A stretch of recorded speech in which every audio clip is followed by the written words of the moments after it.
திவ்யா சத்யராஜ் சில நாட்களுக்கு முன்பு ஒரு பெண்ணுக்கு ஒரு ஆணை பிடித்திருந்தால் திருமணம் செய்து கொள்ளாமலே அவருடன் இணைந்து வாழலாம், குழந்தை கூட பெற்றுக்கொள்ளலாம், திருமணம் என்பது அவசியமான ஒன்று இல்லை என பேசியிருந்தார். இது பெரும் சர்ச்சையை கிளப்பிய நிலையில் பைல்வான் ரங்கநாதன் அவர்கள் சத்யராஜ் பொண்ணு திவ்யா ஊட்டச்சத்து நிபுணர்னு சொல்றாங்க, ஆனா அவங்க பேசுறது பார்த்தா மனநோயாளி மாதிரி தெரியுது என பேசியிருந்தார்.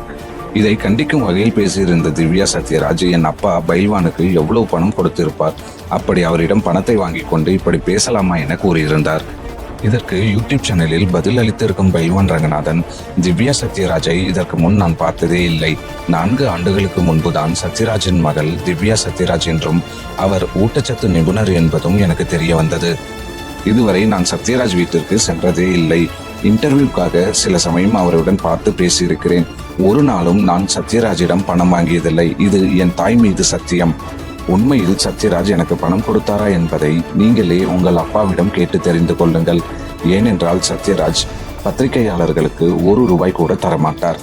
திவ்யா சத்யராஜ் எனக்கு திருமணமாகவில்லை, நான் சிங்கிள் என சொல்லிக் கொண்டிருக்கிறார். உண்மையில் திவ்யா சத்யராஜுக்கு 18 வருடத்துக்கு முன்பே திருமணமாகி விவாகரத்தான விஷயம் யாருக்காவது தெரியுமா? ஆனால் திவ்யா சத்யராஜ் எனக்கு திருமணம் ஆகவில்லை என பெருமையாக சொல்லிக் கொண்டிருக்கிறார். சத்யராஜுக்கு கோயம்புத்தூரில் ரேஸ் கோர்ஸில் ஒரு பிளாட் இருக்கிறது. அங்குதான் குறிப்பிட்ட 50 பேரை மட்டுமே அழைத்து திவ்யா சத்யராஜுக்கு திருமணத்தை நடத்தி வைத்தார் சத்யராஜ். திவ்யா சத்யராஜின் கணவர் வேறு யாரும் இல்லை, சத்யராஜின் உடன் பிறந்த சகோதரி கல்பனாவின் மகன் மகேந்திரனை தான் தனது மகளுக்கு திருமணம் செய்து வைத்தார். ஆனால் திருமணமான அடுத்த 5 நிமிடத்திலேயே திவ்யா தனது கழுத்தில் இருந்த தாலியை கழற்றி வீசிவிட்டு சென்று விட்டார். அதற்கு பிறகு சத்யராஜ் தனது மருமகனுடன் கெஞ்சி கேட்டுக்கொண்டதால் மருமகன் அனுசரித்து கிட்டத்தட்ட 14 ஆண்டுகள் இருவரும் ஒன்றாக வாழ்ந்தனர். ஆனால் தினமும் திவ்யாவின் டார்ச்சர் தாங்க முடியவில்லை என மகேந்திரன் புலம்பியிருக்கிறார். ஒரு கட்டத்தில் திவ்யாவின் டார்ச்சர் அதிகமானதால் இதற்கு மேல் இவருடன் சேர்ந்து வாழ முடியாது என சத்யராஜிடம் சொல்லிவிட்டு அங்கிருந்து கிளம்பிவிட்டார்.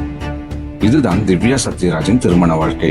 இதை நான் இப்போது சொல்வதற்கு காரணம் என்னவென்றால், நீ என்னை பற்றி ஒரு பொய்யை சொன்னதால் இப்பொழுது உன்னுடைய வண்டவாளம் தண்டவாளத்திற்கு வந்துவிட்டது என பைல்வான் ரங்கநாதன் அதே பேட்டியில் பேசியுள்ளார்.